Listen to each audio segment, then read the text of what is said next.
This is Dr. Dre. Party's going on. Thank God it's Friday. Ding, ding, dong. Ring, ding, ding. This is crazy. This is crazy. This is crazy. Tell me something, my friend. You ever dance with the devil in the pale moonlight? Hey, life's a risk, carnal. I do a great impression of a hot dog. Billy likes to drink soda.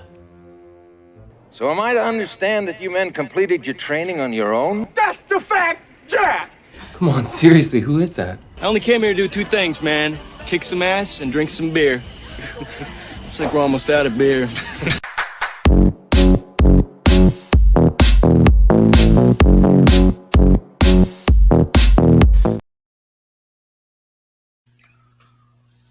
What is up, watchers? For one thing, it is definitely Friday, but no real party going on. It's just going to be old Joe at it here again today, going on the solo tip. We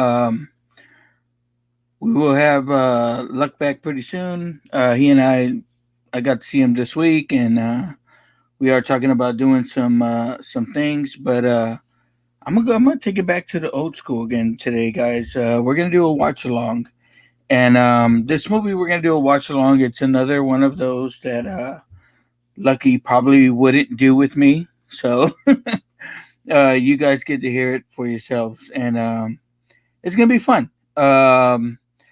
It's gonna be my first foray going into this thing, but it's a subject that I am very much in love with.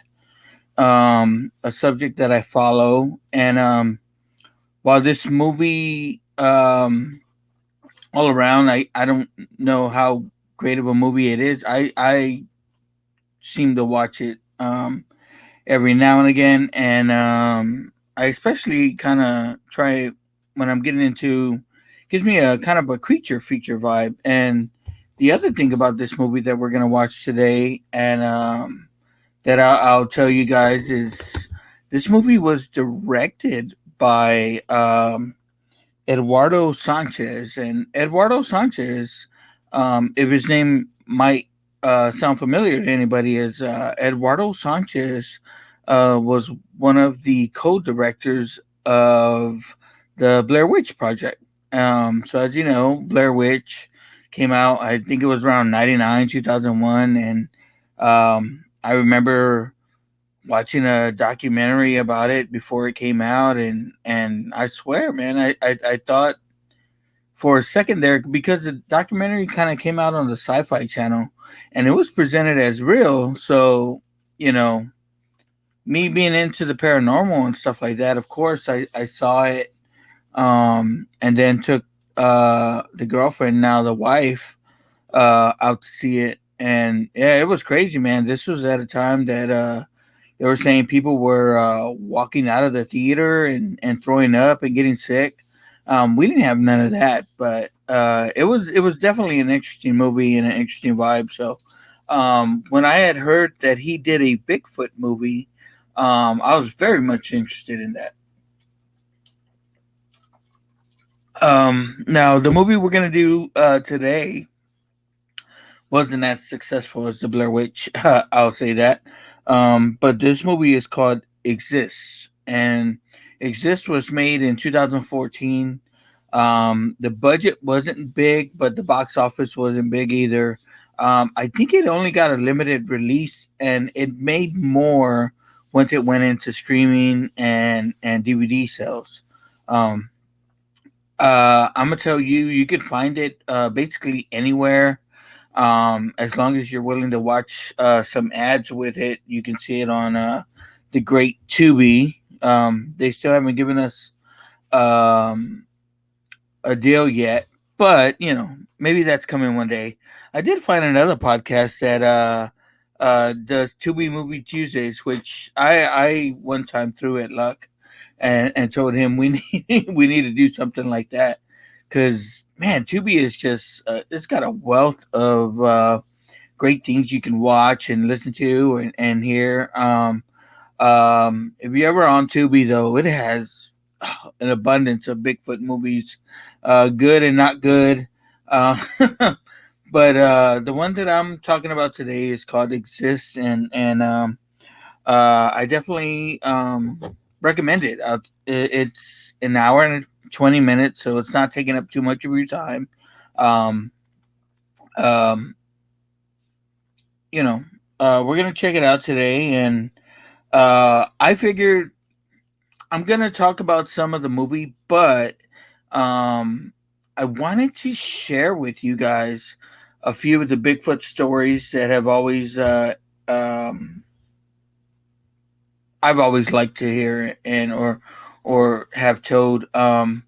Maybe afterwards go into some Bigfoot videos like on YouTube or something, but I'm not sure about that yet. So I'm gonna go ahead and start the movie and just gonna talk through it. If you guys can bear with me, again, I'm glad to be back. It's been a long time, but it's been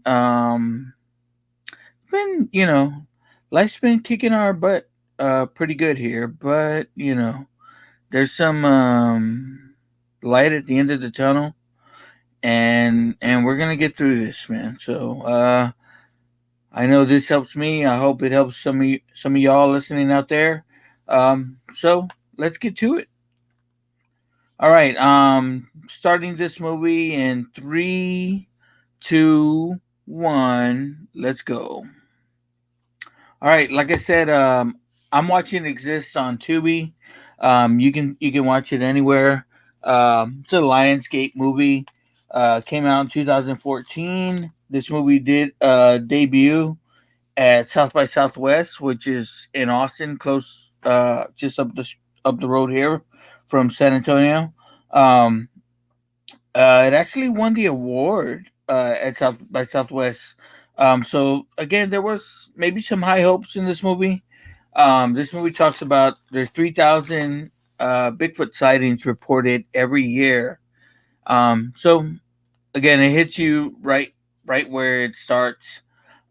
It's a found footage movie, so it's interesting in the way that they get the movie to be watched, right? Because someone has to be using this video camera, and it's a guy, and he talks about what's the big thing going on, his views and stuff like that, or going viral. Again, this movie was made in 2014, so he's trying to get some footage to go viral. Again, a bunch of teenagers going out in the woods. Now, what strikes me about this movie, and I've heard people talk about it and come up against this, is that this movie is based in Texas. It was filmed in Texas. Filmed around the Bastrop area. They got a movie company there. What is it called? The Spiderwood Studios. So this is where this was filmed at, and again, pretty interesting. You know, I like the fact that it's based in Texas and filmed in Texas. The reason I like that is because Texas isn't necessarily known for the Bigfoot. Like um, people that don't follow these shows and things like that. Whenever I talk about Texas and Bigfoot, there or Bigfoot in Texas, um, they usually give me like, "What are you talking about?" That's usually in California, Seattle, Portland, all that area out there. And again, I'm gonna talk about a story in Seattle, probably a couple stories, but again, what I've always been intrigued with was they talk about Bigfoot in East Texas, and I've always been interested in this and always been fascinated by these stories, because man, you go out there and I'm not saying I've gone to these places, but I've traveled in East Texas and Houston, um, and gone up, you know, uh, by these national parks, and it's crazy. Like you can see it. I've actually been in the area where they filmed this movie. I didn't get to go to the studios, which is unfortunate. But I traveled in this area, and we went around some backwoods into some lakes around there where there have been reported sightings, and it's man, it's uh the woods are pretty dense. I remember famously, well, not famously, but um, it snowed in South Texas, and it was pretty crazy. Now, when it snowed in South Texas, my son and I were in Bryan, Texas, or in College Station, for a football tournament.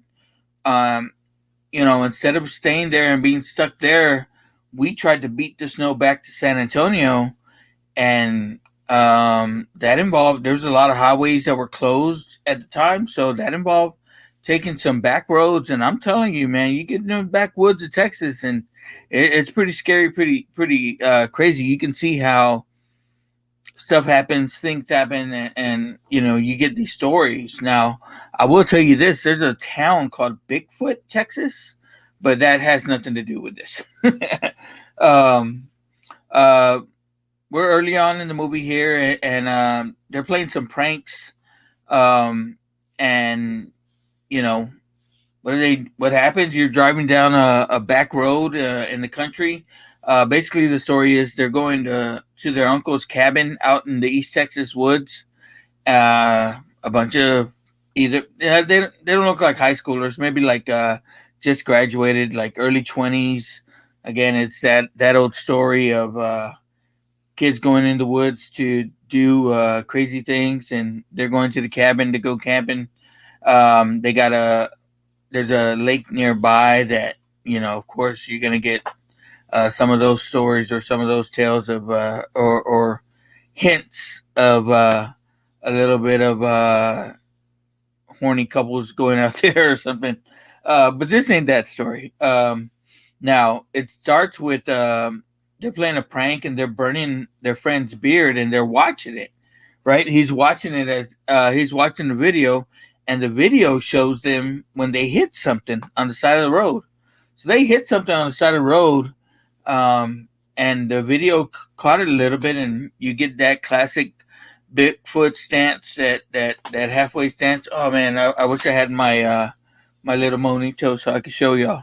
Maybe I'll bring it in a little bit later.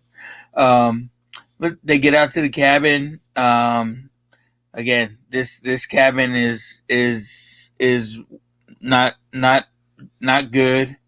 At one point, they're driving the back road to the cabin, and there's a log in the road that's blocking their way, and they end up having to get off and walk.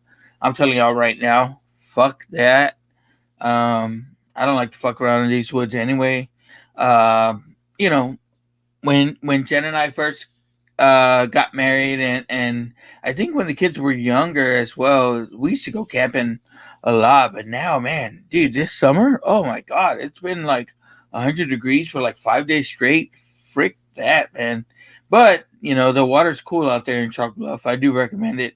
That's more West Texas. It's not as scary, but even there, you can see, like, man, there's got to be some stories. Yeah, so there's a bunch of falling trees in the woods. Yeah, screw that, man. I ain't messing with that. Um, and of course, there's a bunch of white people. So what do? They get off and they go walk in the dark woods.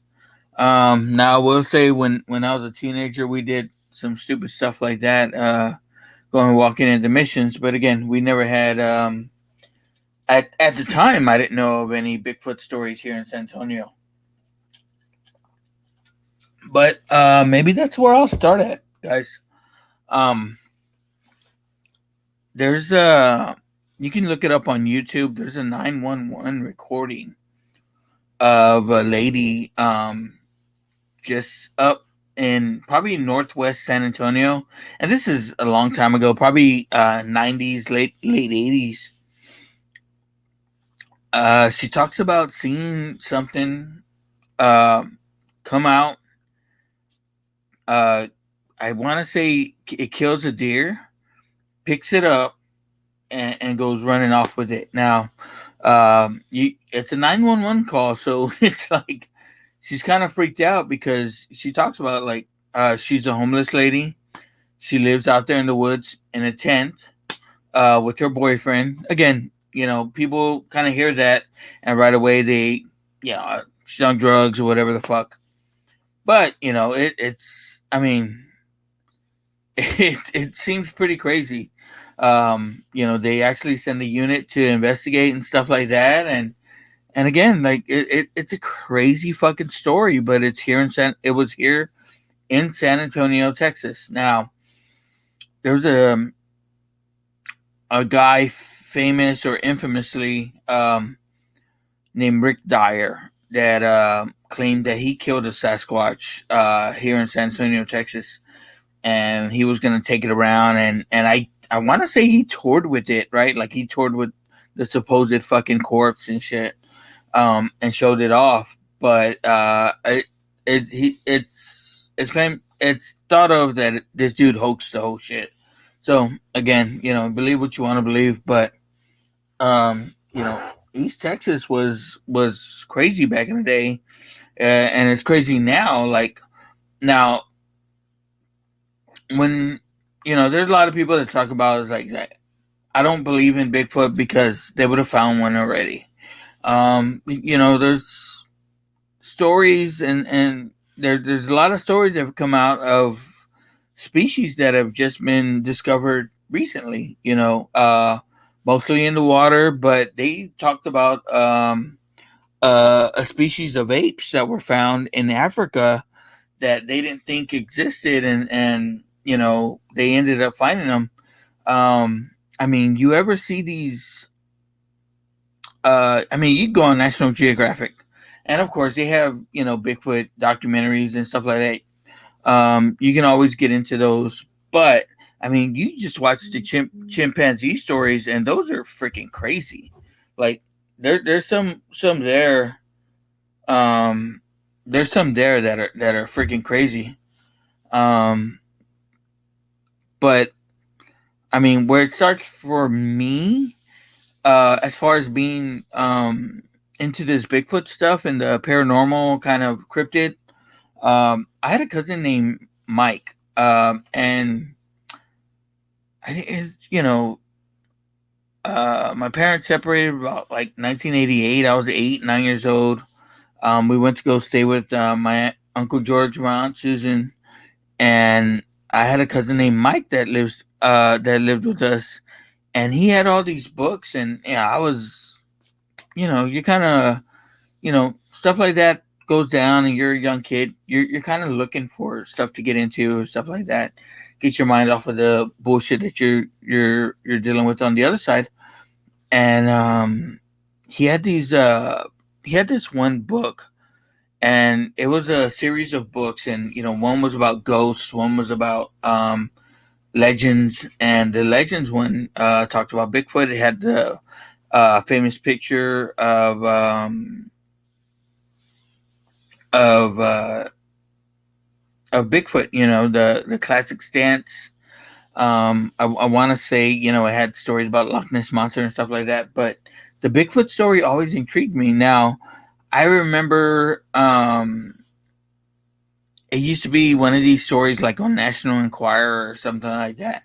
And as a kid, like I don't know, it's a newspaper in a newsstand. I don't know that it's fucking fake and bullshit. And it says, Bigfoot ran away with my baby, and I was always fucking fascinated by that. And I remember talking to my dad about it, and he's like, "Nah, Bigfoot, it's bullshit." But basically, like I thought that fucking this was true, or whatever, like that. Now, again, just like they say in Men in Black, man, there's a little bit of truth to those stories in there. Now, uh, I read that book that my cousin had, and again, it intrigued me to get into more and more stuff about Bigfoot. I got into it. I looked around. I Everything I could find on it. I'd be that kid in the fucking library. Uh, what are you gonna look up? Oh, I'm read about Bigfoot. And I would do stuff like that. Now, you get a little bit older, and you're watching TV, and I want to say the Sci-Fi Channel probably showed like old footage of the In Search of show with Leonard Nimoy, and they had classically a Bigfoot story. um, and you see that one, you see old footage, and then you see that first video that came out in, what was it, 1964, um, the classic Bigfoot video. God, I can't think of the name right now, and it's killing me now. Um,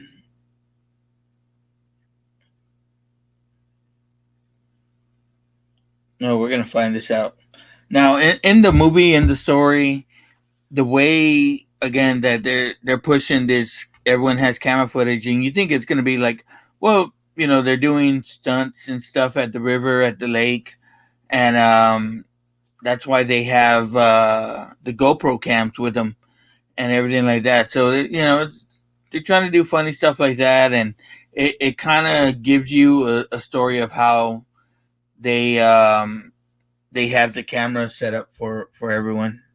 It's pretty good. Okay, I'm sorry. The Patterson Gimlin footage, and you saw that story, that video, and frankly, like, there's a lot of people that'll tell you, like, man, that's the best Bigfoot video out there, and it's a really good video. Like it, but again, it was filmed like in 60 something, like, or something. Um, yeah, again, it was crazy. Um, uh, that we got this footage back in the day, and nowadays you get any footage, and if it's really good, a lot of people claim it's a hoax or something like that. If it's, you know a lot of the footage you get now is grainy, and they, what do they call it, the blob squatch. But there's more and more shows nowadays that you see, shows like Finding Bigfoot, and what is this, Expedition Bigfoot, stuff like that, that come out, and they come out, and you see different videos. Like, I've seen a lot of different videos, and some of them, it's like, again, you have hoaxers out there. The One of the big problems right now is that Bigfoot's an industry. Like, that image that I keep talking about of Bigfoot, it gets sold everywhere. These There's a lot of towns that, they support the legend because the legend supports the town, right? In terms of tourists coming through and stuff like that. Because I'm telling you right now, like, one of the big things I want to do, when me and the wife get to go and do our stuff by ourselves, we don't have to drag the kids along. I want to go to one of these Bigfoot shows. Like, there's a Bigfoot conference in Jefferson, Texas in October. I'm hoping that maybe we can get out to. I don't think it's in the cards this year, but pretty soon I'm gonna go there. I went to one in Seguin, or not in Seguin, in Shirts. Now, a lot of the vendors canceled because of the weather. It was bad weather that weekend, so I didn't get to see any of that. But I bought some stickers, stuff like that.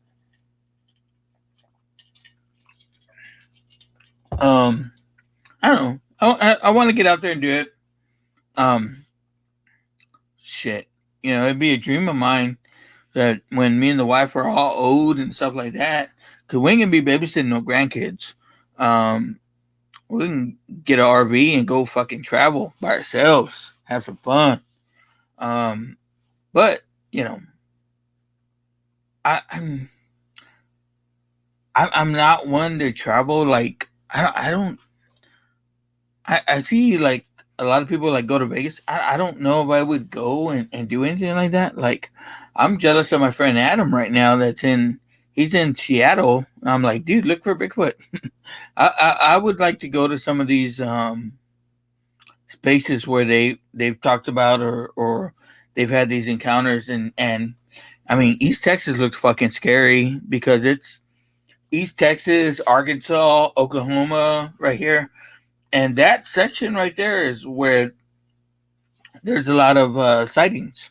Now, I know a guy here in San Antonio named Rod, who runs the Big Bear County Bigfoot Research Society, and man, I've told him, like, you know, when I can, if he were to invite me to go out, and spend the weekend or spend the night, like, searching these trails, I'd go out with him.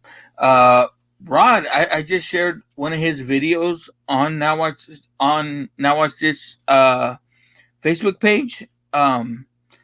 He talks about, like, Texas is built on caverns. Like, we have the Edwards Aquifer, we have the Natural Bridge caverns, but these caverns, travel underneath the city, um, up to Austin, up to East Texas, to the Wood area, and he talks about, like, now he thinks that that's how these things travel.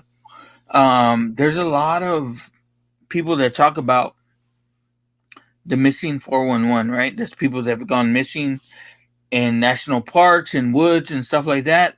And the location of these missing people and the proximity to the underground cave systems in the United States. And it's pretty crazy. Like, it's it's pretty spot on, right? So um I'm gonna get into the stories that I've heard that have always intrigued me about Bigfoot. Again, there's the Patterson Gimlin footage. Um, um, that's one of the most famous videos. But there's other videos too. There's one that they call, I want to say, the Independence Day video. Um, and it's of a guy, or it's of a Bigfoot, and it looks like it stops to pick up a baby and then walks up. Now, these things look like monkeys in the woods. Like, a lot of people talk about these stories, and they're like, I thought a gorilla got loose, or something like that. Again, it's to do I believe all the stories? No, but do I believe that everyone telling these stories, like, every single one of them is lying? I don't think so. Like, people are seeing shit, stuff like that. Um, I start off with, again, I go back to, for me, it's the different stories, and it's about the different stories and the times that they're told. And if you can't, um, if you can't listen to the people that were here before, and you every Native American has a legend. Every Native American culture has a legend about the Sasquatch or the Bigfoot, and they have different stories or names for them. And I'm going to talk about one of the stories that intrigued me. Again, this one is not in Texas. It's in Oklahoma, but it's a crazy story. It involves an army captain, and again, a lot of this stuff, for whatever reason, gets swept under the rug. There's people that talk about the government don't want us to know about Bigfoot, stuff like that. I don't know about that, but this is the first story that I've heard, or one of the first stories that I've heard, that's really intrigued me. So I'm gonna read through it right now, if you guys don't mind. This is called the LaFleur County Bigfoot War. LaFleur is a county in Oklahoma. Um, Starts off, the telling of scary stories around a campfire is a tradition that is likely nearly as old as mankind itself. While tales of ghosts and goblins and murderous psychopaths can rattle the cage of nearly anyone, what better subject for a campfire story could there be than a cannibalistic and murderous Sasquatch? The story of a haunted house might be creepy unless you are staying in a house, but in question, it is easily and quickly forgotten once the marshmallows, chocolate, and graham crackers appear at the fire. Tales of a creature many regard as being real, stalking the very woods in which you have pitched your tent, however, are not always so easily put aside. One such terrifying tale is the story of the Bigfoot War that allegedly took place in eastern Oklahoma during the mid 1850s. The story of LaFleur County Bigfoot War is one that I have heard bits and pieces throughout the years, and I finally decided to look into the matter and gather as much information as I could and make a determination as to whether that might have some truth or outright fabrication. The following is what I was able to find out. It is said that around 1855, a band of Choctaw Indians in what is now LaFleur County and farmers in what is now Arkansas were experiencing some terrifying events. It all began with a rather benign way, that is, death of vegetables, a few head of livestock, and some foodstuff by stealthy bandits in the night. The thieves were cagey, quiet, and never seen. They were also smart, as somehow they never ventured into the Choctaw encampment on nights when the watchman was in place. Neither did the bandits ever fall into the traps set by them by the farmers in the Indian Territory. Those charged with finding and capturing these marauders began to develop a begrudging respect for the willingness of their adversaries. As time went on, the petty thefts continued.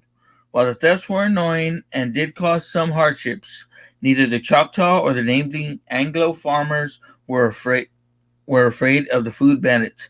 However, things changed once women and children began to go missing. Spurred by reports of these kidnappings, a group of 30 Choctaw cavalrymen was organized to hunt down the abductors.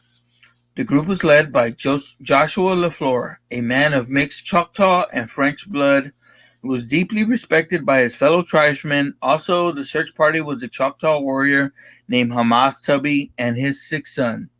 The Tubbies were huge men, all approaching 7 feet in height and weighing more than 300 pounds, and were regarded as fierce warriors and expert horsemen.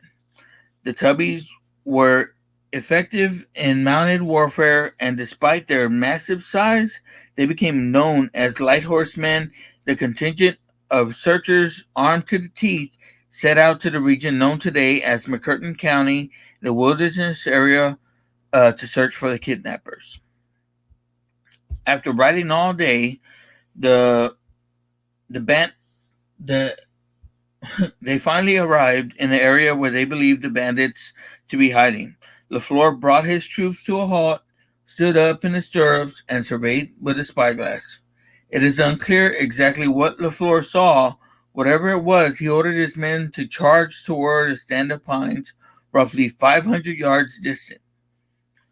LaFleur and the Tubby man led the attack. As the troops closed the distance between themselves and the stand of pines where the kidnappers were thought to be hiding, the assaulted tremendous stench of unmistakable odor of decay and composition. The horses of most of their men began to buck and rear, tossing their riders. Only the mounts of LaFleur and the Tubby man were disciplined enough to remain composed, allowing the 8 men to continue through the pines. As the men cleared the small wooded patch, they came upon a large earthen mound. Scattered across the mound were bodies of children and women in various stages of decomposition. Now, they've been kidnapping these fucking women and children, taking them out and eating them, killing them. Only 3 of the killers stood. LaFleur and the Tubby man caught a glimpse of a number of murderers fleeing into the tree line on the opposite side of the mound. Only 3 of the killers stood their ground. Only 3 of the killers stood their ground to meet the charge of the light horsemen. It was at this time that the cavalryman realized they were not going up against any human foe. Rather, standing before them, snarling and beating their chests, were 3 huge, hair-covered creatures. Despite what may have been shocking to him, LaFleur drew his pistol and saber, spurred his mount to charge. As LaFleur approached the nearest ape, it took a mighty swipe and struck the horse in the head, killing it instantly. LaFleur jumped to his feet and fired multiple shots into the chest of the creature. Once his pistol was empty, LaFleur attacked the ape with his saber, opening up gaping wounds in the animal, which roared in pain. LaFleur's assault on the creature was so quick, and the shock of seeing the hair-covered monsters so great that the Tubby men hesitated, completely stupefied, before entering the fray. This delay allowed two of the apes to get behind LaFleur, one who was intensely focused on the LaFleur was intensely focused on the ape he had engaged, and the second beast grabbed LaFleur's head with two huge hands and ripped it from his shoulders, killing him. The horrible sight jolted the Tubby man into action, and with 50 caliber buffalo rifles, two of the beasts were instantly dropped in their tracks. Another fled, and one of the Tubby men chased that animal down, shot it, and ended up killing it. Now, this story, it's told like it's in old books told and stuff like that. So is it possible? I don't know, but it's fucking crazy, right? Like, it's crazy. Again, this is told by elder men in this Choctaw tribe. It's crazy. Again, we get in our movie here. Bigfoot not only has tracked them down to the house that they're staying in, but destroyed their car, because this Bigfoot is after them because they killed, when they ran over the Bigfoot, they killed the baby Bigfoot or whatever. So again, you hear stories about these animals, and that's what I believe they are. I believe they're just some kind of fucking animal that's been here for a long time. Is, you know, it's believed, there is some aggression, but generally they'll leave you alone, you leave them alone, but they don't want you in their fucking area. And it's talked about like these things have families and stuff like that. So, do we believe this story about LaFleur County? I do. Again, it's one of the craziest ones I've ever heard. But I believe it. I'm gonna read you another story. Sorry, guys. This story is talked about, and again, you can find these stories on YouTube. I'm sure told, by someone better than me, and they have their they have their graphics and stuff like that. I don't know if I have any of this, but I might have something. I really don't. Yeah, we don't have no graphic, no fancy graphics here on Now Watch This. When luck comes back, maybe we will. Okay. Second story time. Story time, like Bird Crusher says. Second story time. We all know Mount St. Helens erupted in 1980, right? May 18, 1980. 12 days before the Great Joe was born. Mount St. Helens erupted in Washington.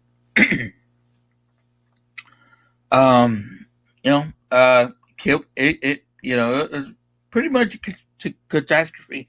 Killed a lot of people, or killed some people, but killed a lot of animals in the area, stuff like that. And like I said, I believe this Bigfoot thing to be just an animal. Now, to believe this story is to believe that, the government is hiding this shit. So this guy talks about he's in the He's in the U.S. Army Corps of Engineers. What they did around this time, and they supported in the cleanup of Mount St. Helens after the eruption, and part of the cleanup involved um, cleaning up these dead animals. Um, so it talks about the organizations. All right. I get to the beginning. The story begins in May 18, 1980, when in Washington, Mount St. Helens, one of the most beautiful peaks in the Cascade Range, exploding with a catastrophic eruption, killing dozens of people, thousands of animals, and raining destructive rocks, ash, and debris all across the region. After the eruption, a thick flow of ash, mud, and fallen trees choked the rivers and streams and smothered what had once been healthy forests. U.S. Army Corps of Engineers and National Guard were called upon to help rescue and recovery operations, while the hardworking men and women from these organizations worked to recover the bodies of deer, elk, bears, and other animals. It is said they also came across the bodies of 2 Sasquatch. These bodies were set aside, covered with tarps, and guarded by armed men, and witnesses were warned to keep quiet. Not all of the Sasquatch found in Mount St. Helens were dead, however. One purported witness states that he and other men were told to follow a very large, hairy, man-like creature with a sad demeanor and a burned arm into the forest. They stopped at several isolated rocky areas with caves, and each time they stopped, the teacher would make a strange sound. Sometimes there would be no answering the call, while other times a second creature would respond with the same sound. Using this method, the rescuers were able to locate some badly burned Sasquatch who were then brought into the camp for medical attention. According to the tale, the end of the rescue mission, there was a debriefing. During this, the witnesses were told that the Bigfoot creatures lived in the forest and just wanted to be left alone. They were asked to keep quiet in order to protect the few creatures that were left. Another supposed post-eruption rescue mission stated that his Air Force unit was sent to Mount St. Helens to help with the devastation. They were issued M16s, green helmets marked guard. They were there to protect some of the military's medical tents to prevent unauthorized people from entering. The witness said he saw doctors guiding unusually tall people or creatures wrapped in overcoats with their heads covered into the medical tent. The injured beings were always being covered with clothing and bandages so that their faces and hands could not be seen. It was a mystery to the men what they were guarding, and they were told they were guarding victims of the eruption and not to ask any questions. In most versions of the story, the rescuers completed their missions and moved on without ever being involved, finding out what happened to the beings involved. Some accounts indicated that the beings were relocated to other parts of the Cascades, while others say that the beings were given a home on a military base. Joint Base Lewis McChord, which encompasses over 86,000 acres in mostly forested terrain in the South Puget Sound region.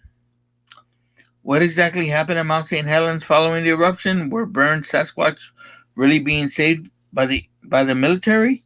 Many versions of this story exist online and in various publications, videos, documentary films, but hard evidence proving this has not been found.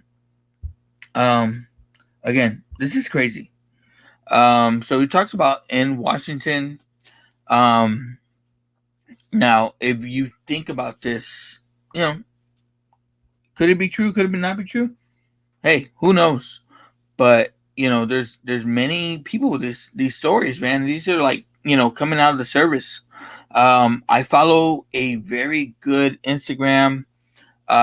It's called Tales from the Grid Square, and it's all stories from military bases. Because these guys are sworn to secrecy sometimes. Now, on one of these stories, the military officer talks about He's like, look, I'm not gonna tell you to go around and lie about what happened today. All I'm telling you is to keep quiet for 30 years. After that, you could talk about anything you want. Because what that officer was thinking was 30 years from now, people are going to discover this. Now, we found out 30 years from now, they're not. But I mean, look at what they're talking about today. And, the government's basically admitting to UFOs, which for the longest time were denied. So I mean, who the fuck knows? We could get these stories to come out one day. I hope before the end of my time here, I do hear these stories, or it does come out to be true, not true, whatever. I love the stories, and I love hearing them. Um, I got to shout out a couple of my favorite shows. You listen to Sasquatch Chronicles with Wes Germer. His show's great. Monsters Among Us is another great one. And Sasquatch Odyssey. Um, there's also one called Bigfoot Terror in the Woods. It's hosted by these two older brothers. And I love his show because he's always talking about always carrying more gun than you think you're going to need. I got to get back to our movie real quick. And in the movie, again, one of the brothers, he's I'm going to get away, guys. He's going to take his mountain bike. Again, they mount him with the GoPro so you can see everything. Now, while he's trying to get away and get out of there, he's trying to get into cell phone reception so he can get in touch with his uncle. He does kind of briefly, but he's driving in the woods, looks to the side. It's a great shot of the Bigfoot chasing him, and I gotta say, I've seen a lot of Bigfoot movies. Again, the best one is probably the best looking Bigfoot is probably Harry and the Andersons. I gotta say, but the Bigfoot in exists is not only real looking, but it's scary fucking looking too. So I do like the Bigfoot in this movie. Now, the Bigfoot is played by a guy named Brian Still. And Brian Still is 6 foot fucking 7, so he's a pretty tall guy. But the other thing about Brian Still that is kind of funny is he played Bigfoot in the Harry and the Henderson show, which I have never seen. So I gotta look for that and find that. Okay, I got another Bigfoot story, and this one comes back home, and this one's a Bigfoot story about Bigfoot in Texas. So I'll talk about this one. Um, Now this Bigfoot story I heard on Coast to Coast AM with Art Bell. Um, Back in the day, I used to work at this microfilming company, and I used to sit there at my machine and just film all day, right? Like I'm filming, boom, boom, boom, boom, sending things through the camera. Now, you know, I this is before podcasts. I used to listen to the Art Bell show, man. He used to come to midnight. He used to come on, and I used to listen to this the Art Bell show and Coast to Coast AM. Now, there was one famous call that he had, and it was from a guy named Bugs. And Bugs was a hunter in Texas, and he talked about in the late 70s hunting in the swamps of East Texas, doing some hog hunting probably. Um, but he talks about hunting in East Texas and coming across a couple of Bigfoots. And, he tells his story like pretty crazy. Excuse me. But his story basically is they're hog hunting. It's about 2, 3, 4 in the morning. They're getting ready to wrap up, and they see this creature come out,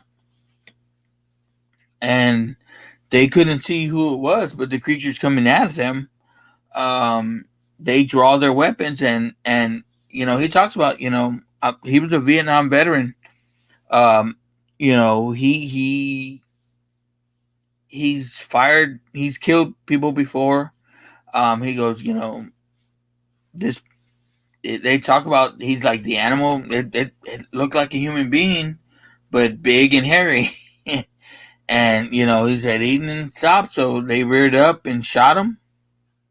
Boom! They shot him a few times in the chest.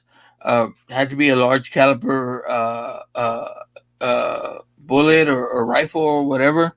Um, but they shot him. Bigfoot went down, but they talk about they went in because they shoot an animal. They didn't know. A lot of people talk about like they're not expecting this shit, so they thought they shot a person. They went to go find it. Upon going to find it, they hear growling coming from the woods, and there's nothing in the woods that would be growling like that. And when a lot of people talk about these hearing these things, as they talk about, you feel that shit inside. Um, if you ever seen a lion up close and you hear them growl, like you feel that shit in you. It's pretty crazy. Again, it's a crazy story, but he talks about that other thing came out of the bushes, and basically what they found out is they shot a male Bigfoot. He went in the woods. He was with his partner of a female Bigfoot, and they shot them both. And this guy talks about burying them in East Texas and not wanting to give away, where he buried them, but it was a crazy story, and I remember hearing that on Coast to Coast AM, and just intriguing me because that was the first story that I think I heard about a Bigfoot in Texas. Right? Again, I've always heard the stories. Now I started listening to Sasquatch Chronicles, and there's uh, there's a section of Bigfoot hunters out there in East Texas that they go in the big thicket, and Wes Germer talks about visiting with them. And while he never saw one, he remembers they got a lot of people talk about their Bigfoot encounters getting rocks thrown at them. Who the fuck throws rocks in the woods? You know what I mean? What animal's throwing fucking rocks at you? Wes talks about like a big fucking log got thrown at them at one time. Again, he never saw it out there. Wes's story is famously in Seattle. Now, in our movie, the Bigfoot knows these guys are at the house. They're trying to save it, or save themselves from them. It's just trying to attack the house.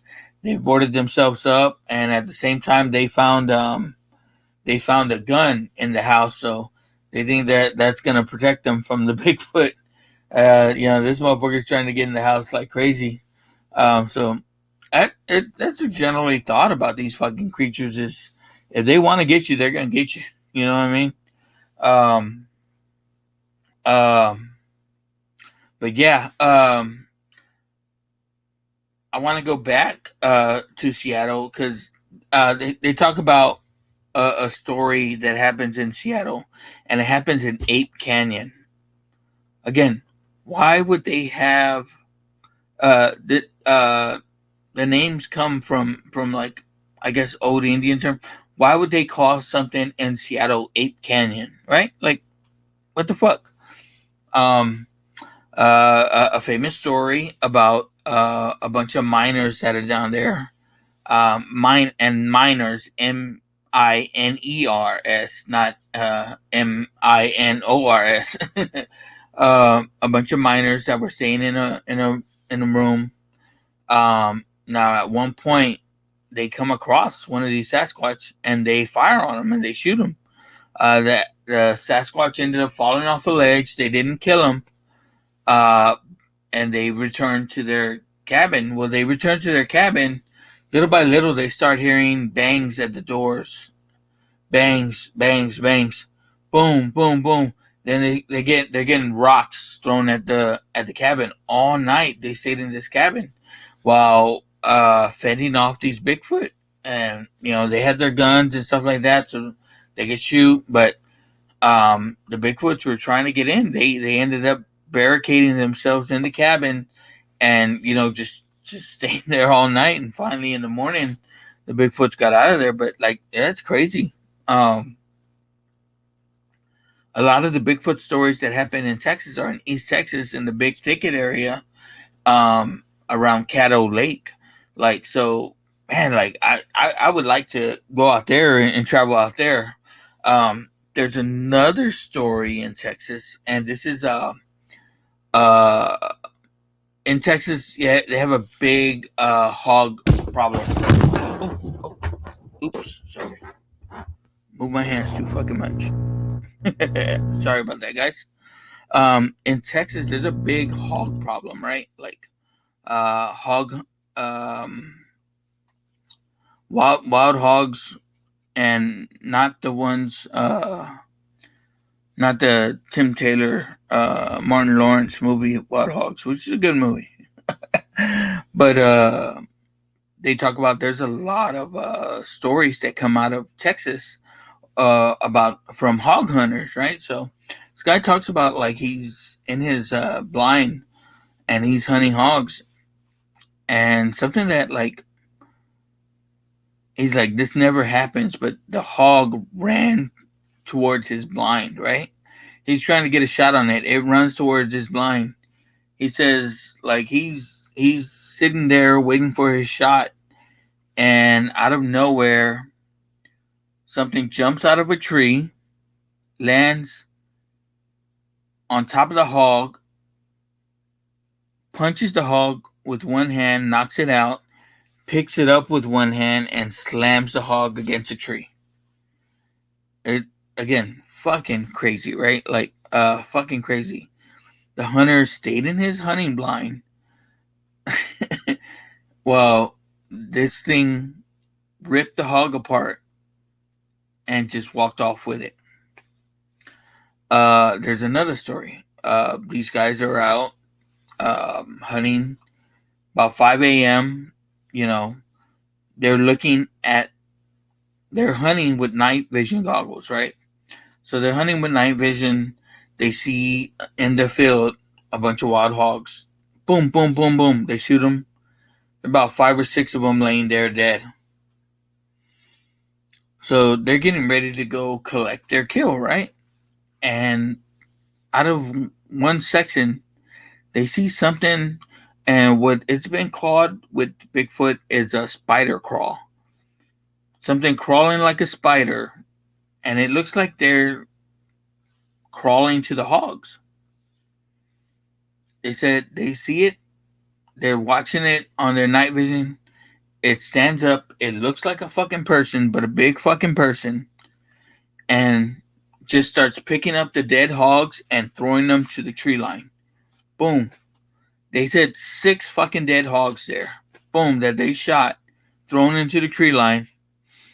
Then they see in the tree line 2 or 3 more people pick up those hogs. Each one picks one up, and one's got 2, and they just haul ass into the tree line.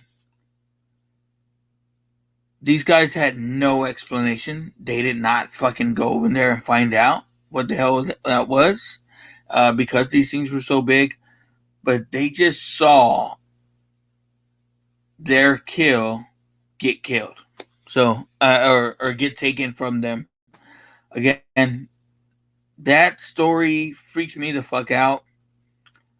Would I ever go hunting? Maybe. Would I like to come across that? Fuck to the no. I'm telling you right now, not this guy. But that was one of the crazier Bigfoot stories that I have heard or I have seen. Okay, back to our movie now. These guys just got attacked in the house. Now, like I said, they found a shotgun, but do these people know how to fucking handle this shotgun? No. Again, their car has been damaged. They go out searching for their friend. They cannot find him, and you know they're out searching during the day because they think they're safe. Um, let's see. Got another Bigfoot story, and Um, this one's another one that happened. I want to say I'm not sure if it's in Texas. I think it is. I'm not sure, but this story talks about it's a 911 call, and you'll hear clips of it. If you hear the whole fucking thing, it's kind of fucking crazy because this guy talks about he calls 911, 911. Yeah, he's like, there's somebody messing around out here. I just my dog just got killed, and she's like, your dog just got killed, and he's like, yeah, my dog come flying out of nowhere. You know, dog got up, ran out. Motherfucking Bigfoot picked him up, threw him over the house. Um, and he goes, someone are messing around out here. I think I see someone out there. Now, you know, sounds like an old white man talking. He tells the. I've heard this in many stories, but he tells it's a black man out there. And she's like, he goes, yeah, get somebody out here. And then he's like, yeah. You hear his voice change in the call, and he's like, get somebody out here. And she's like, yeah, what is it? She's like, that son of a bitch is 6'9". I don't know. She goes, you're looking right at him. He's like, yeah, I'm looking right at him. She's like, uh-oh. So again, this thing was in the front, and first he talks about like he thinks it was a black guy, but then he's like, no, I mean, this thing was covered in hair, covered in black, stuff like that. So again, fucking crazy.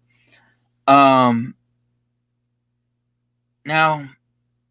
again, you can't believe every story. Like, there's people that talk about like, I communicate with them and shit like that. I don't believe stories like that. There's a famous story though that happened in the 1920s. Now, um, there's a guy named Albert Osterman, and Albert Osterman talks about he's in Vancouver, British Columbia, because this is where there's a lot of sightings up there, and he's this is the 1920s. Right? He was in a gold rush. He was looking for gold. He goes up there. At one point, he's in his knapsack in his tent, and he just wakes up to being dragged off. Um, there's a famous video, or a viral video at least, a clip of some gorillas walking through the woods, and one of these gorillas just there's a guy sitting there to the side, and he just pulls his ass like nothing. He's dragging this guy. So the famous Albert Osterman story is, he gets dragged off in the woods, and when he comes to,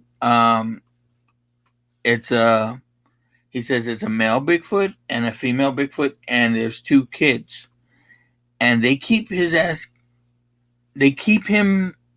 captured, or they keep him in captivity for like 3 or 4 days, and he says like they throw him food scraps and shit like that, and he's like the male and the female argued a lot, like it sounded like talking gibberish to each other.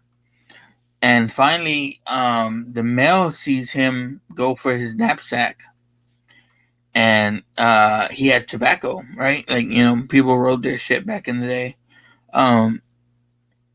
Yeah, so he has his tobacco pouch in there, and the male sees him, doing it, and he's like, his plan was like, if I can get the male to come and get this from me, or you know, the male's gonna eat it or whatever. So he does it, um, and the male takes the tobacco, and when the male sniffs the tobacco, it causes him to freak out, and he sneezes, and Albert Osterman sees this as his way to get away, and he fucking gets away, like he runs off.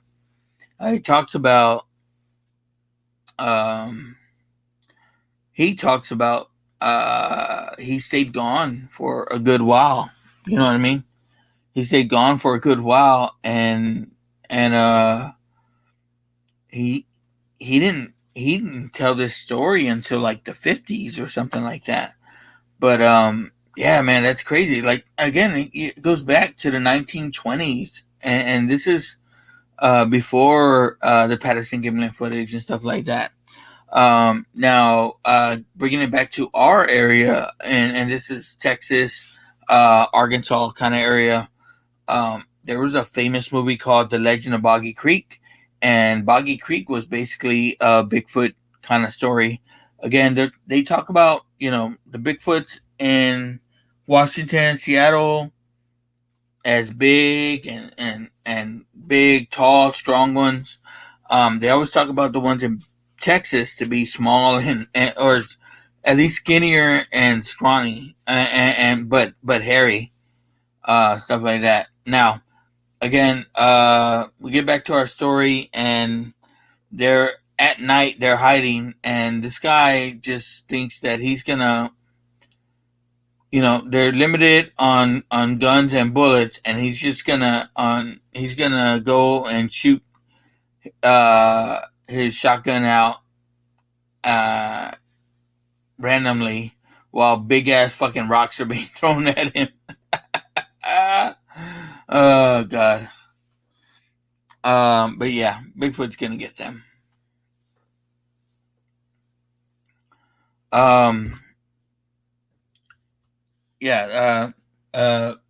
Spoiler alert: like these motherfuckers ain't surviving.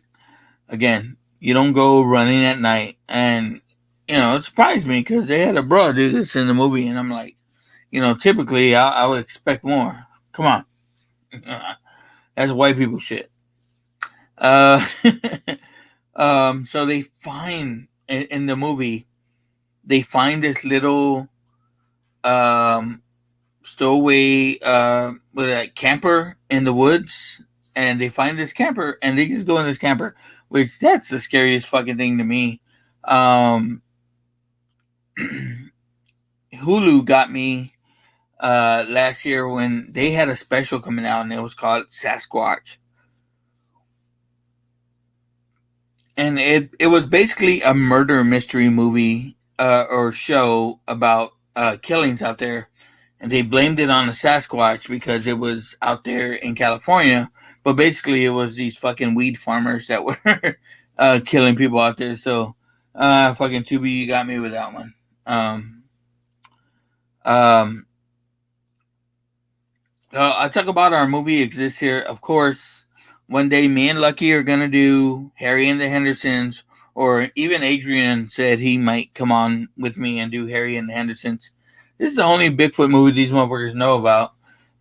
There's another movie called Big Legend, and famously, again, I say, keep saying this, famous, infamous, I don't know, but Big Legend has Lance Henriksen in it at the end, which is crazy. He comes out. Um, okay, basically, an ex-army guy in the woods, with his girlfriend. Hears a noise, leaves their tent to go looking for the noise, while his girlfriend that he just proposed to, now fiance, gets dragged off in the fucking tent. And this dude gets blamed for it. I think he goes to jail for a little while. Comes out, and he goes back to those fucking woods, and I'm gonna find this motherfucker. And he goes back to the woods. Excuse me. He's armed, and he's looking for Bigfoot. He ends up killing Bigfoot with the help of a friend, but he gets his ass kicked in the fucking in the whole doing of it, and he gets his ass kicked, and he wakes up in hospital at the end, right? He wakes up in the fucking hospital, and fucking Lance Henriksen enters the frame, and he fucking talks him out of it. Now, famously, there's always these stories, right, of UFOs, and then those people are visited by those people are either visited or attacked, or those people are visited by men in black afterwards. Now, crazy of crazies, like some of the stories I've heard, the Bigfoot stories that I've heard, um, these people talk about, and it only happens when there's an injury or there's something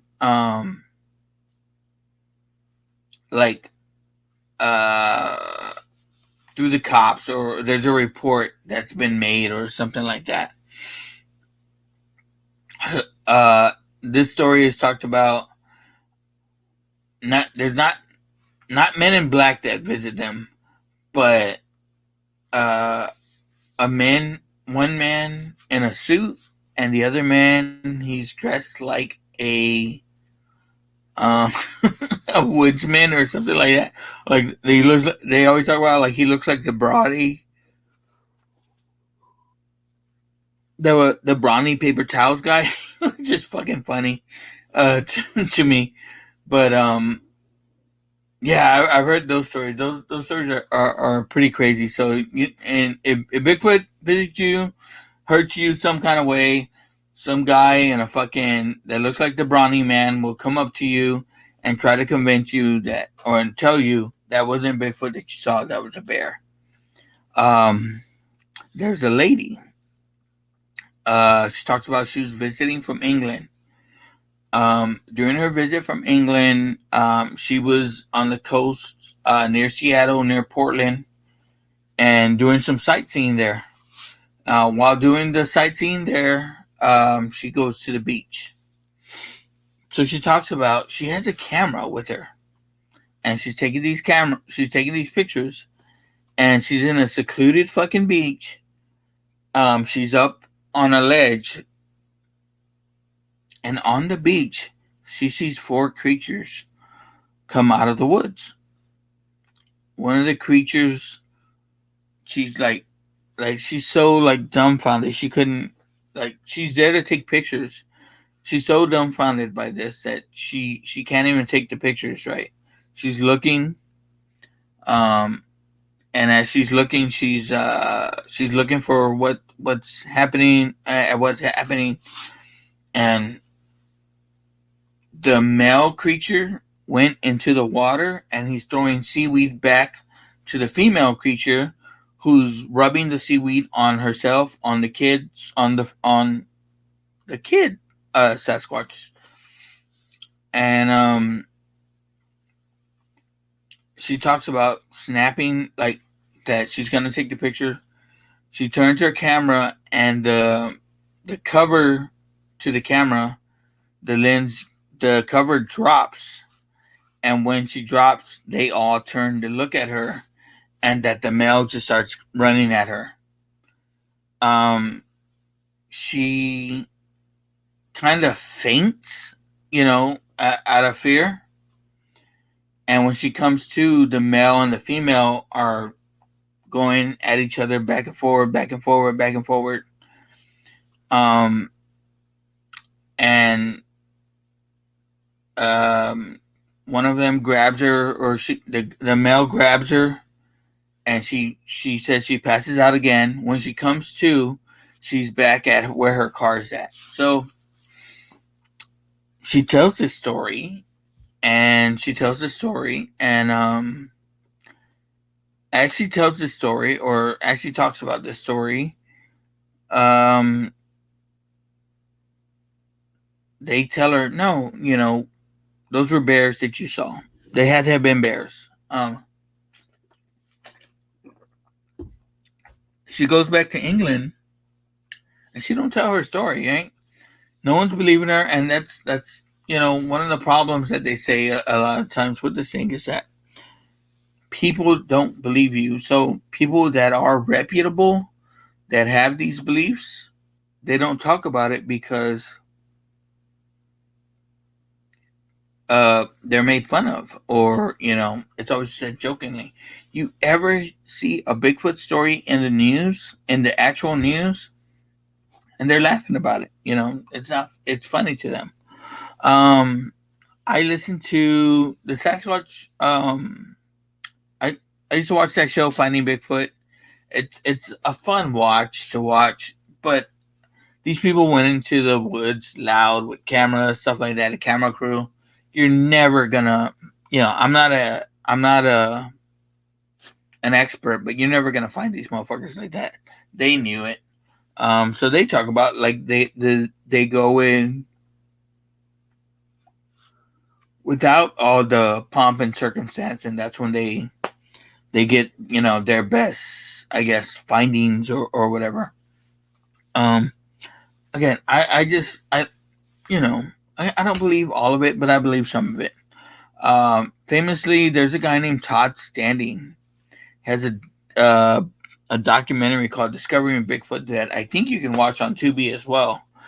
And in this documentary, Todd Standing talks um, about I guess about Bigfoot, but he has like two or three videos that are pretty crazy. Like on one of his videos, it's at night and he sees a big fucking thing in front of him, but he says it's like he said that it just stayed still because it was trying. That's how these things go by undetected. They stay still, and you know, that's how they um they don't get seen or whatever. Sometimes like if you saw you remember at the end of Harry and the Hendersons, they were all fucking hiding. You don't see all of them come out until later, which is funny and crazy. Um, Now in this movie, in the movie again, like I said, they found this little camper that they're hiding in. The guy wanted to direct his uncle into the area, so they had some fireworks, and he's lighting the fireworks and shit. Um, Now the guy that went to go light the fireworks, he's getting dragged away by Bigfoot right now. They discover later on that man, Bigfoot has all these motherfuckers just laying down or whatever. Like Bigfoot fucking totally just killed that guy. Now, so these fools think that they're safe in the camper. It's one of the best scenes in this movie and one of my favorite parts. Bigfoot's gonna come back to them in the camper and fucking rock their shit. It's pretty funny and pretty crazy. So Bigfoot hits the camper. He can't get in. Throws their friend against the camper to show that he's dead. And then this motherfucker just starts pushing the camper. Like he's hitting the camper. He's not trying to get in. He's pushing the camper so that because they soon discover that the camper is on a ledge. And this motherfucker is just pushing them to the ledge. It's pretty crazy. Um, Again, you know, do I believe shit like this? No, I don't know, man. Like, I don't know if it, attacking people, but like I said, I just told y'all the story of Ape Canyon where they attacked these guys all night. If provoked and if attacked, or like I said, they ran over this Bigfoot's kid. If you do that shit, like they're gonna fucking come at you, and that's what like a lot of these hunters talk about. They're like, well, why didn't you take a shot at them? He was like, well, I was scared of the one behind it. They talk about the Patterson Gimlin footage. They talk about there was probably one or two in the background. This thing's not just gonna be out there by itself. And again, like I'm putting this out there that I'm into this shit. I like this shit. I love these stories, but who knows, bro? Like I know there's probably a lot of people that are like there's like I get people on both sides of it. I get people that I talk to about it, and they're like, "Yeah, yeah, no, I fucking, I have a boss, from Kentucky. He talks about that. Hey, there's stories out there that are pretty crazy. I have a friend that lives in Southeast Texas. He talks about it. Now, in our story here, Bigfoot pushed the thing over the ledge, pushed the camper over the ledge, and one of the guys, again, he's still recording all this shit because we don't have a fucking movie without him recording.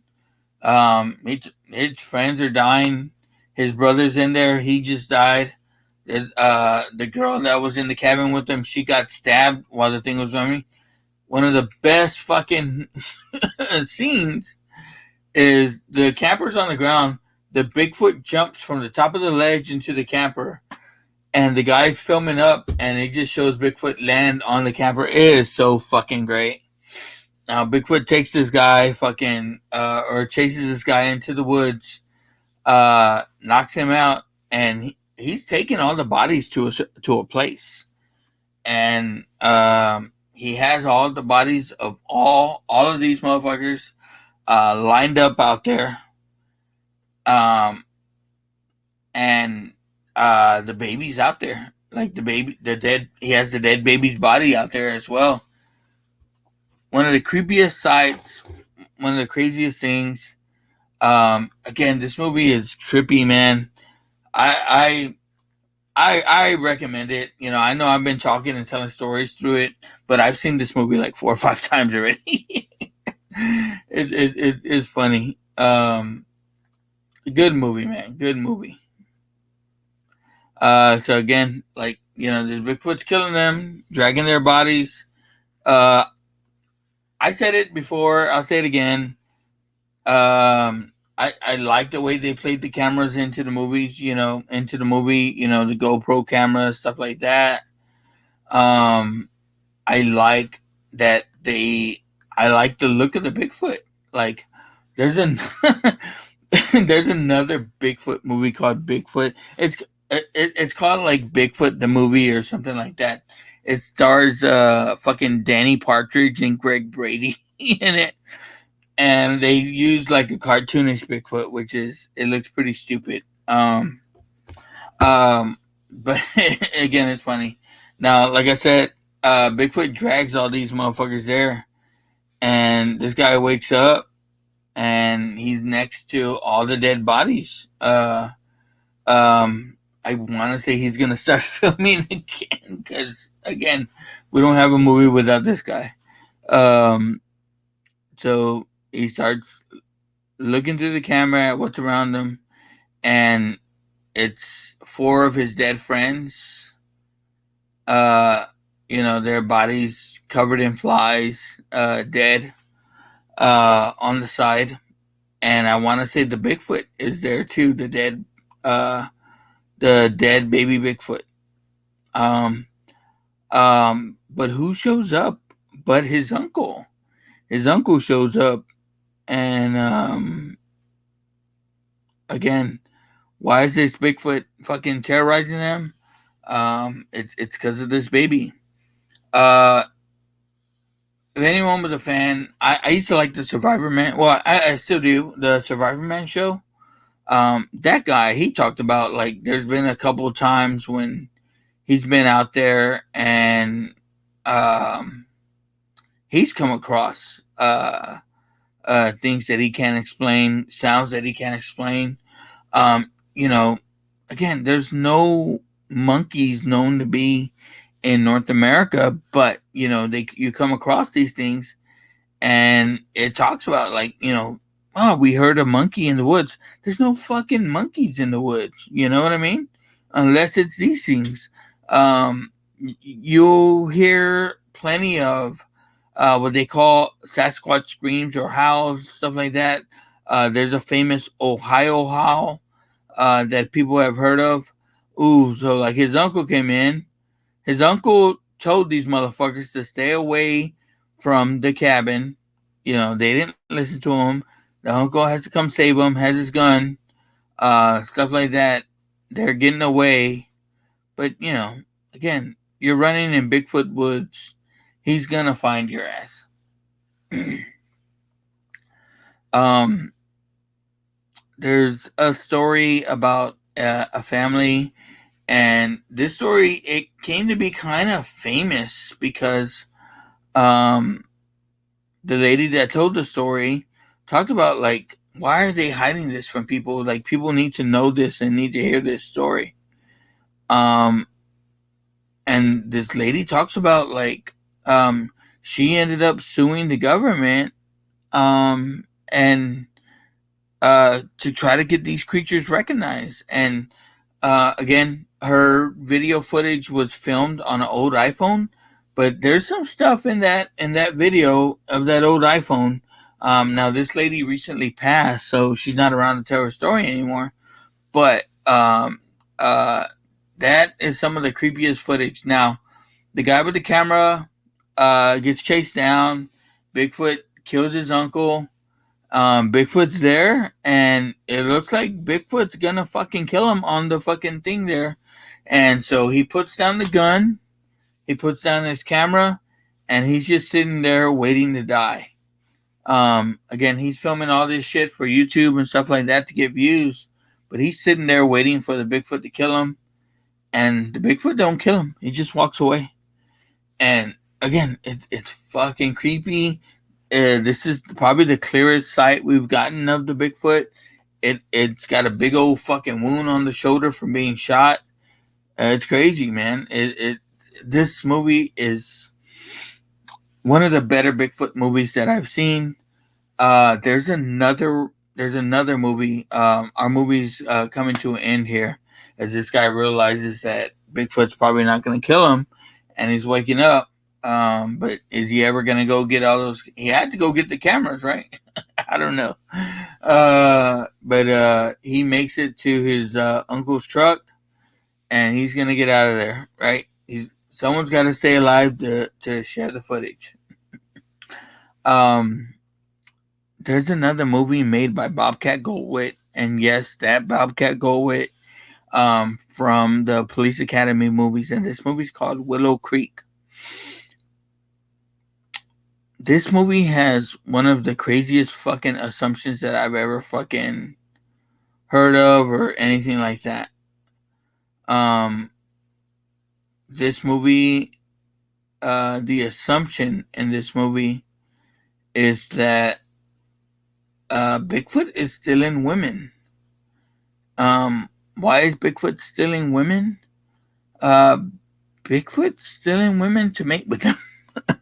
In the beginning of the movie, like these people travel to Willow Creek, and Willow Creek or Bluff Creek, and Bluff Creek is where these stories take place, right? Or whatever.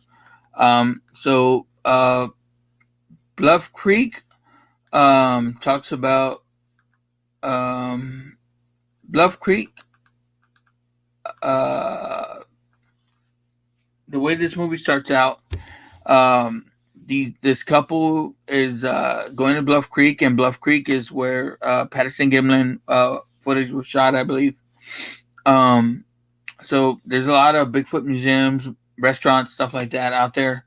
Now they go to eat in one of these restaurants, and there's a bunch of missing people signs, and the missing people are a lot of women. So this guy and this girl go camping out there, and even though they get fucking turned around and people telling them no, don't go over there, whatever, they're fucking hard-headed because they're white, and they go out there. Willow Creek ends, or there's the scene that's craziest in Willow Creek is they're in the inside of a tent, and in the inside of this tent,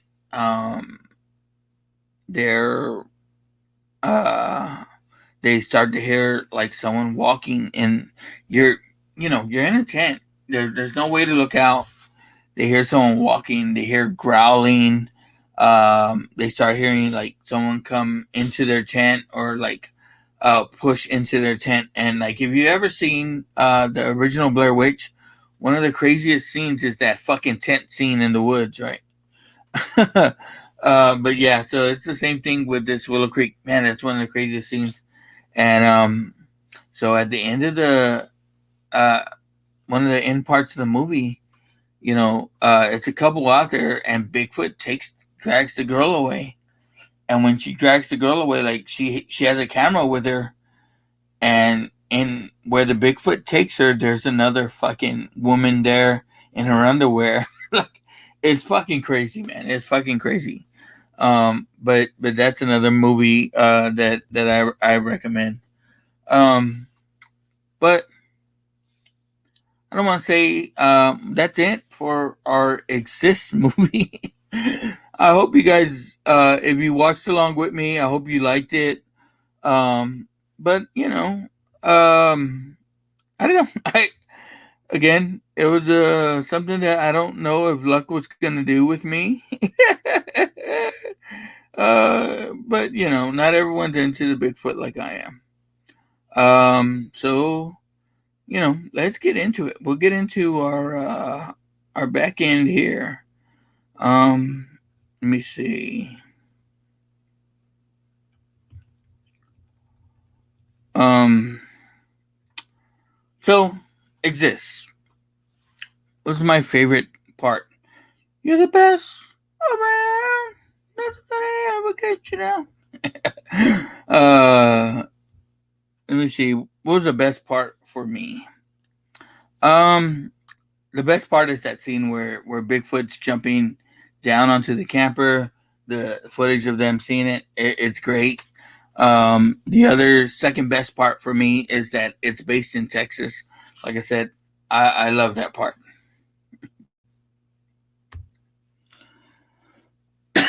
All right, surely you can't be serious. What's the surely for me, or what would I change, or what something that I didn't like? The whole 20-something-year-olds going into the woods, and that whole thing of them getting frisky or whatever.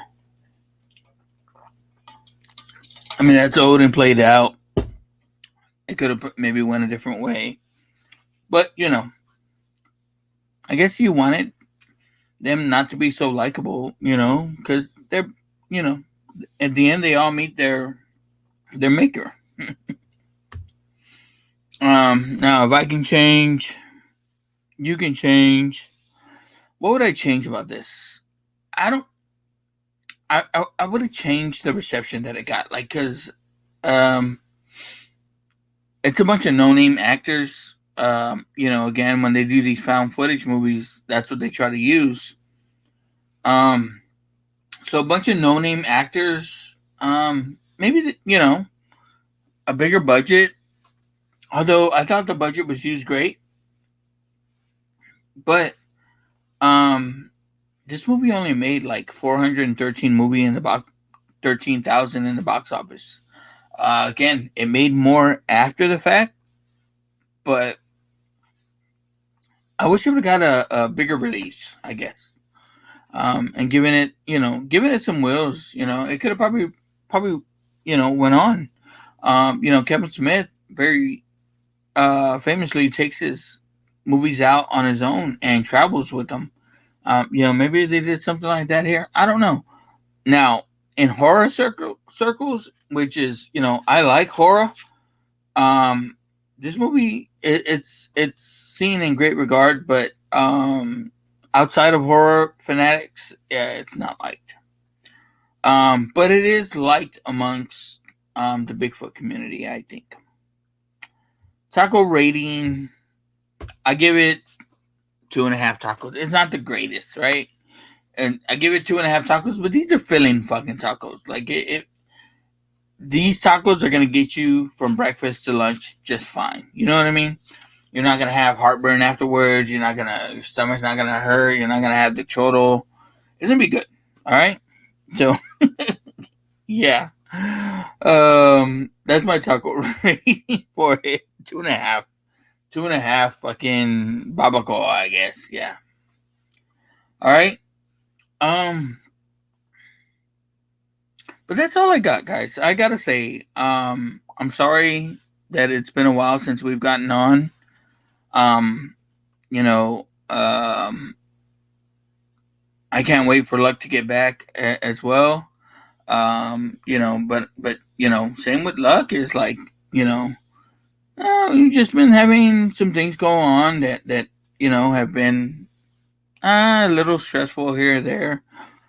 Work's been fucking crazy. But you know,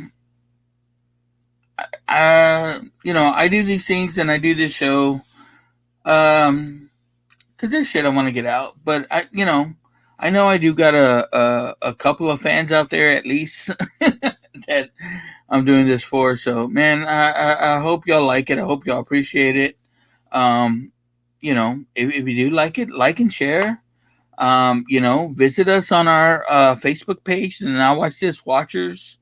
Luck and I are very open, and we kind of put all our stuff out there. So, you want to conversate with us, join us there. But I want to say, like I said, I saw Luck this week, and it wasn't under, you know, it wasn't the best conditions, but like we got to see each other. Luck, very famously. I keep fucking saying that. Fuck.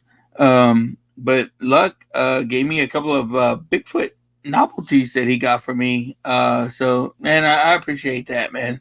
That's my brother from another mother, and he's gonna be back pretty soon.